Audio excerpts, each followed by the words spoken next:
What's up, guys? Kelly McKay here, aka HVAC Millionaire, right here on YouTube. Be sure to subscribe to my channel, hit that notification bell, and leave me a comment below. Let's talk about something that's going to get really real for a lot of people coming up really soon, which is the weather's going to calm down. It's not going to be nearly as hot. The demand for your service is going to go down. Your Google ads are going to feel like they're not working. It's simply because people aren't searching for your services anymore, because the demand that the weather helps us with will subside eventually. For some people, it'll subside a lot quicker than other people. And so just know that it will come to a close. And when that happens, you're going to probably get into, in the next couple of months, you're going to get into, you'll have a little break. It always happens. You'll have a little break. It's usually about 2 weeks. You have like a 2-week downtime where everybody's just catching their breath. Everybody's thankful to be able to go home at a normal time and just not work as hard or be quite as hot throughout the day. So we start catching our breath. We start recovering and feeling better. And then we get into, okay, it's maintenance season. It's time to go maintenance all of our customers who purchased a maintenance agreement for us.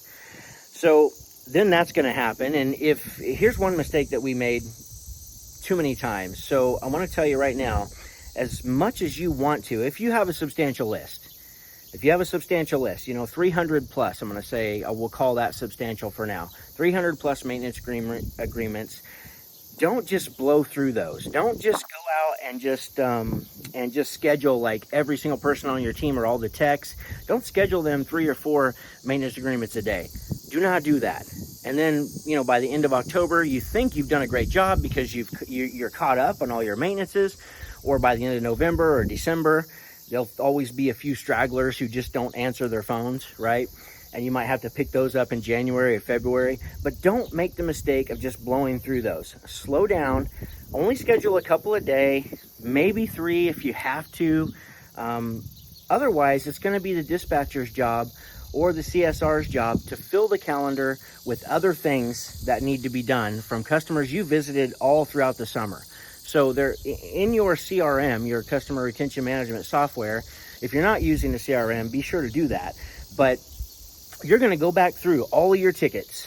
Somebody, it doesn't have to be you.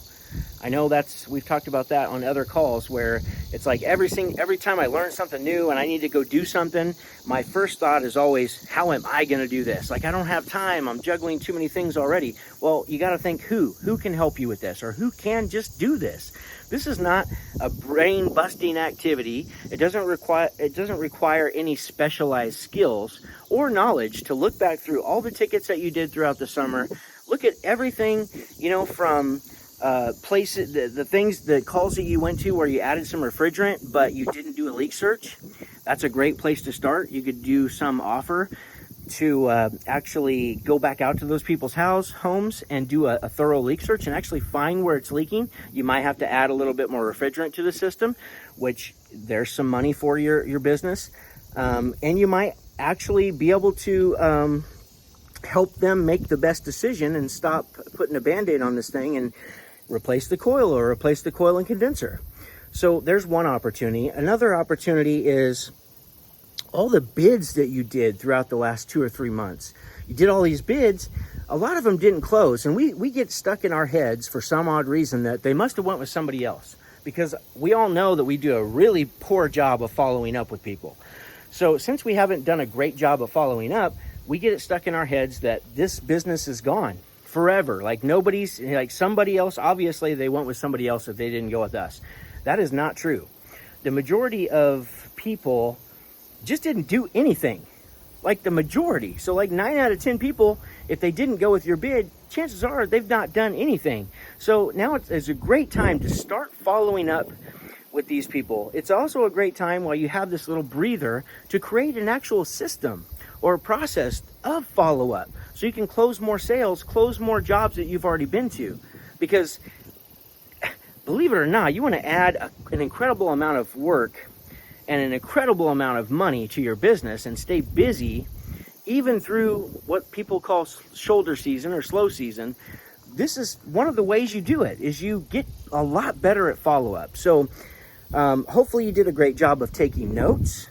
during the summer and pin that to the customer in your CRM. Hopefully you did another great job of tagging the different things that you might be able to go back on. If you got so busy that you had a lot of people who maybe wanted bids, but you just had no time, because I know that happens. As silly as it is, I know it happens. So go back through and make sure that you follow up with every single person that you talked about following up with during the summer when you were just swamped and slammed and you just didn't have the manpower to get to all these things. Not only will the customer appreciate it, your business is going to appreciate it too. And you're going to be able to stay busier, longer. And these are just a couple of things that you can do in your HVAC business to make sure that you don't have nearly the slow season that maybe you've experienced in the past. So I hope this helps. I hope you'll use it. I hope you'll go back through all your invoices and reap the rewards of all those seeds you planted during the summer. You planted a lot of seeds. Well, some of those don't take very long to be able to actually grow and you to be able to harvest them. So sometimes it's just one follow-up, sometimes it's 5 follow-ups. It just depends on the customer. But the main thing is that you stay top of mind.